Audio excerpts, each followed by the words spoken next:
Hello viewers, welcome to filmi craft. நான் உங்கள் அருண். இந்த எபிசோடில் நான் பார்க்க போகிற படம் 2010 ஒரு ஜாப்பனீஸ் சைக்காலஜிக்கல் மிஸ்ட்ரி ட்ராமாவாக வெளியான கன்ஃபெஷன்ஸ். இப்போது இந்த படத்துடைய ஒன்லைனர் என்ன அப்படின்னு நம்ம பார்த்துடலாம். ஒரு ஜூனியர் ஹை ஸ்கூலில் டீச்சராக வேலை பார்க்குற படத்துடைய கதாநாயகி தன்னுடைய மகளின் மரணத்திற்கு காரணமாக இருக்கக்கூடிய 2 நபர்களை எப்படி பழி வாங்கினாங்க அப்படிங்கிறதான் படத்துடைய ஒன்லைனர். இப்போ படத்துடைய டீட்டெயில் ரிவ்யூக்கு போகலாம். படத்தில் நம்ம ஹீரோயினுடைய பேர் யூகோ மொரகுச்சி.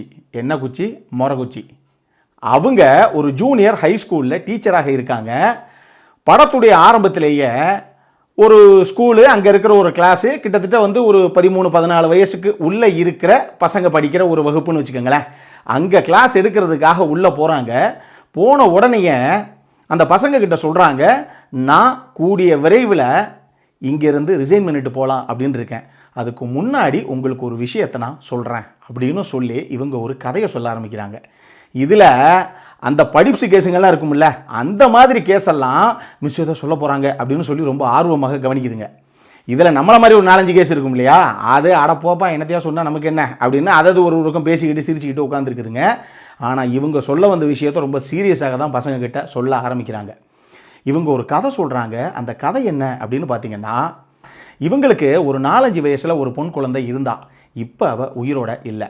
அந்த பொன் குழந்தையோட அப்பா இருக்காருல்ல, இவங்களுடைய கணவர் கிடையாது. அது காரணம் என்ன அப்படின்னா, அந்த குழந்தையுடைய அப்பாவும் இவங்களும் நெருக்கமாக இருந்து கல்யாணத்துக்கு முன்னாடியே இவங்க ப்ரெக்னென்ட் ஆகிடுறாங்க.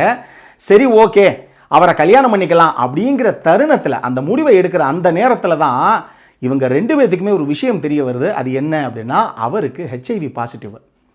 அவருக்கும் இது முதல்ல தெரியாது. ஸோ திடீர்னு ஏதோ ஒரு காரணத்தினால எய்ட்ஸ் அப்படிங்கிற ஒரு பேஷண்ட்டுங்கிற அந்த விஷயத்துக்கு நம்ம மாட்டிக்கிட்டோம். நம்மளால் இந்த பொண்ணும் சரி, யார் நம்ம ஹீரோயின் அந்த டீச்சரும் சரி, அவளுக்கு பிறக்க போகிற அந்த குழந்தையும் சரி, எந்த விஷயத்துலையும் பாதிக்கப்படக்கூடாது அப்படிங்கிறனால நம்ம கல்யாணம் பண்ண வேண்டாம் அப்படின்னு சொல்லி முடிவெடுக்கிறாங்க 2 பேரும். இதுக்கப்புறம் இந்த பொன் குழந்தை பிறக்குது. பிறந்து கிட்டத்தட்ட ஒரு 4 வயசு வரைக்கும் அந்த பொன் குழந்தை வளர்றான்.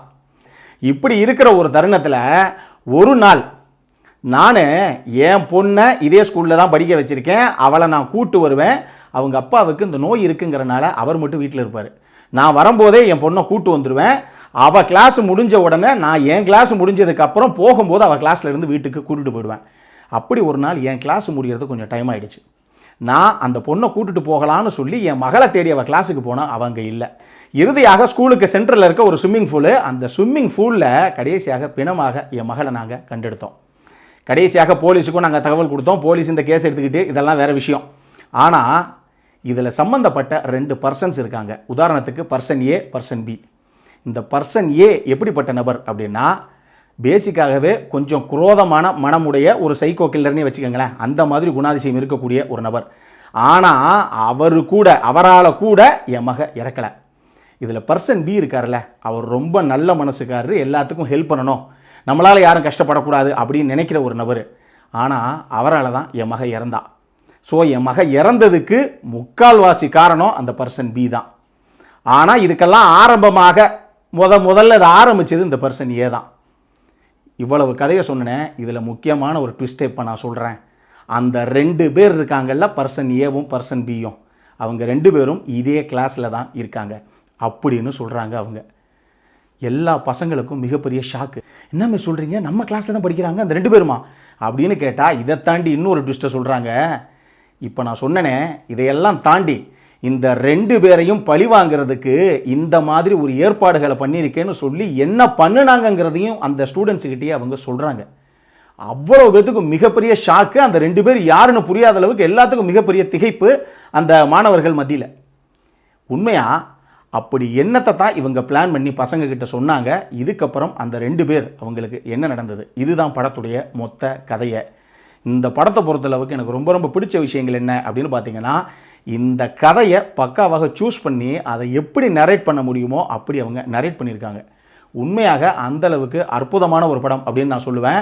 இன்னும் ஒரு விஷயத்தை சொல்லணும் அப்படின்னா, இந்த படத்தை பொறுத்தளவுக்கு அப்படியே ட்விஸ்ட் அண்ட் டர்ன் எடுத்தோன்னு இப்படியெல்லாம் போகாது. ரொம்ப சிம்பிளாக சொல்கிறேன். 3 பேர் ஒருத்தராக ஆர்டர் படி கன்ஃபெஷன் பண்ணுறதா அந்த படமே. இந்த படத்துடைய பேரே கன்ஃபெஷன்ஸ் தான். 1.25 மணி நேரம் படம் இது. இதில் 1.5 மணி நேரம் 3 பிரிச்சுக்கங்க. 3 பேர் 1/2 மணி நேரம். ஒருத்தராக அரை மணி நேரம் கன்ஃபஸ் பண்ணுறது தான் இந்த படமே. கடைசியாக அந்த காமன் நேரத்தில் ஒரு கன்க்ளூஷன் கொடுத்துருப்பாங்க, மொத்தமாக சேர்த்து சும்மா வேறு லெவலில் இருக்கும் அந்த கன்க்ளூஷனு. இதுதான் இந்த டோட்டல் பட கதையை. அதனால இது ஒரு மிகப்பெரிய கிரைம் த்ரில்லர் மாதிரியோ ஒரு சைக்காலஜிக்கல் த்ரில்லர் மாதிரியோ அப்படி இருக்கும் அப்படின்னு நினச்சிட்டு போயிட்டேன் அப்படின்னு தயவு செஞ்சு சொல்லாதீங்க. உங்களுக்கு இன்னும் புரியறதுக்காக சிம்பிளாக ஒன்று சொல்கிறேன். இப்போ ஒரு 2-3 நாளைக்கு முன்னாடி த காஃபின் இன் த மவுண்டன் அப்படின்னு சொல்லி ஒரு படம் ரிவ்யூ பண்ணோம். சில பேருக்கு அந்த படத்துடைய கிளைமேக்ஸ் எங்களுக்கு சரியில்லை புரியல பாஸ் அப்படின்னு சொன்னவங்களும் உண்டு. நிறைய பேர் அந்த கமெண்ட் செக்ஷனை பாருங்கள், ப்ரோ தாறுமாறான படம், சூப்பரான படம் அப்படின்னு சொல்லியிருந்தாங்க. அந்த படம் பார்த்து பிடிச்சவங்களுக்கெல்லாம் அதே படத்துடைய எடிட்டிங் எப்படி இருந்ததோ அந்த மாதிரி ஒரு எடிட்டிங் பேட்டர்ன்லேயே கட் பண்ணப்பட்ட இன்னொரு படம் இது. அவ்வளவு சூப்பராக இருக்கும். நல்ல படமாக இருந்தது அப்படின்னா 1.25 மணி நேரம் பொறுமையாக என்ன அவங்க சொன்னாலும் சரி 1.25 மணி நேரம் வெயிட் பண்ணி பார்த்துட்டு கடைசியாக இந்த படம் நல்ல படமா இல்லையாங்கிறத தான் நான் டிசைட் பண்ணுவேன். அப்படி உலக படங்களை தான் நான் தேடிக்கிட்டு இருக்கேன் அப்படிங்கிற ஆடியன்ஸாக நீங்கள் இருந்தீங்க அப்படின்னா இந்த படம் உங்களுக்கு ஒரு ட்ரீட்டுன்னு நான் சொல்லுவேன்.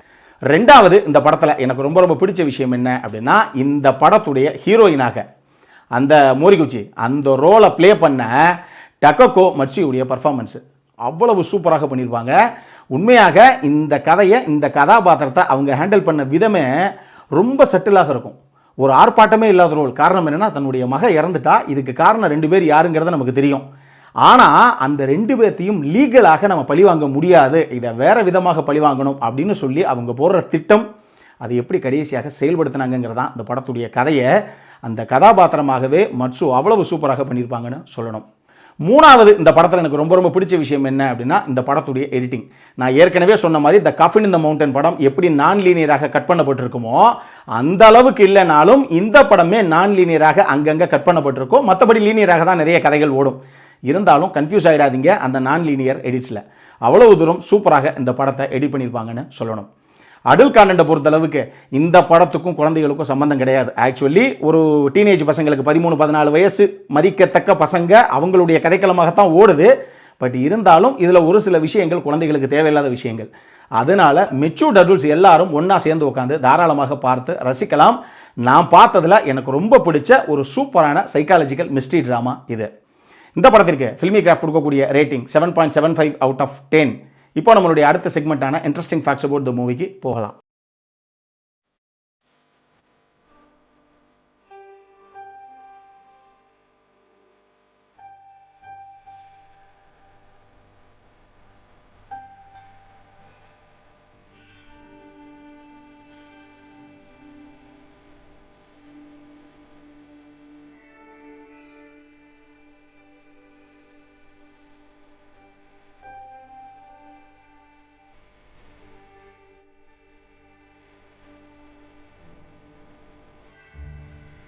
இந்த வீடியோ பிடிச்சிருந்ததுன்னா லைக் பண்ணுங்க, ரொம்ப பிடிச்சிருந்ததுன்னா உங்க ஃப்ரெண்ட்ஸ் எல்லாத்துக்கும் ஷேர் பண்ணுங்க. உங்களுடைய கருத்துக்கள் ஏதாவது இருந்தது அப்படின்னா கீழே இருக்க கமெண்ட் செக்ஷன்ல எங்களுக்கு தெரிவிங்க.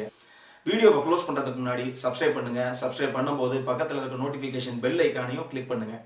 அப்பதான் எங்களுடைய வீடியோஸ் எல்லாம் உங்களை ஆன் டைம் வந்து சேரும். இதே மாதிரி இன்னொரு படத்தோட அடுத்த முறை உங்களை சந்திக்கிற வரைக்கும் it is Arun signing off. By.